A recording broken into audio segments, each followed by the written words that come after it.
నమస్తే welcome to SR6 news. Mancherial జిల్లా దండేపల్లి మండల కేంద్రంలోని దండేపల్లి జూనియర్ కళాశాలలో కళాశాల ప్రిన్సిపాల్ బొజ్జా శోభ మాట్లాడుతూ రేపు జరగబోయే ఇంటర్మీడియట్ ప్రథమ సంవత్సర పరీక్షకు 135 మంది విద్యార్థులు మరియు ద్వితీయ సంవత్సరం పరీక్షకు 222 మంది విద్యార్థులు హాజరు కాబోతున్నారని తెలిపారు.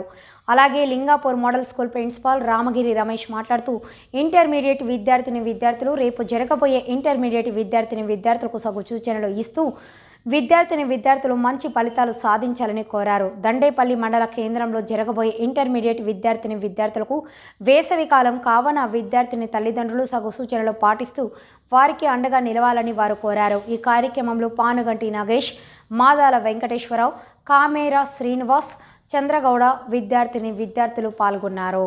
ముందు ఏదైనా ప్రాబ్లం వస్తే మాత్రము రికార్డ్ అయ్యి ఉండేది, వాళ్ళు చూసేవాళ్ళు. కానీ ఇప్పుడు ఎప్పుడు చూడాలనుకుంటే అప్పుడు కమిషనర్, ఇంటర్మీడియట్ బోర్డు డైరెక్ట్ గా వాళ్లకు యాక్సెస్ పెట్టుకున్నారు. అందుకని వాళ్ళు ఏ క్షణంలోనైనా ఎప్పుడైనా వాళ్ళు గమనిస్తూ ఉండొచ్చు అనమాట. అందుకని చాలా జాగ్రత్తలు తీసుకోవడం జరిగింది ఈసారి ఎగ్జామ్స్ లో.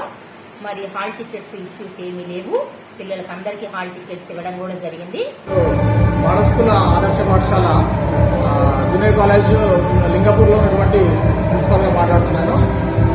మా కళాశాల నుండి 73 మంది పిల్లలు ఫస్ట్ ఇయర్ నుండి జరగబోయేటువంటి ఫిఫ్త్ అంటే 5వ తారీఖు నుంచి జరగబోయేటువంటి ఎగ్జామ్స్ కి హాజరవుతున్నారు. అట్లాగే 108 మెంబర్స్ మా స్టూడెంట్స్ సెకండ్ ఇయర్ లో 6th నుంచి జరగబోయేటువంటి యాన్యువల్ ఎగ్జామ్స్ కి మా పిల్లలు హాజరవుతున్నారు. కాబట్టి ఈ పిల్లలు మీరు ఇంట్లో మార్నింగ్ ఎగ్జామ్కి వెళ్ళేటప్పుడు తప్పకుండా బ్రేక్ఫాస్ట్ చేసి వెళ్లాల్సిన అవసరం ఉంది. ఎందుకంటే ఎండాకాలం కాబట్టి పిల్లలకి ఆరోగ్యపరంగా మార్నింగ్ ఏదో ఒకటి టిఫిన్ బ్రేక్ఫాస్ట్ తిని వెళ్లాల్సిన అవసరం ఉంది.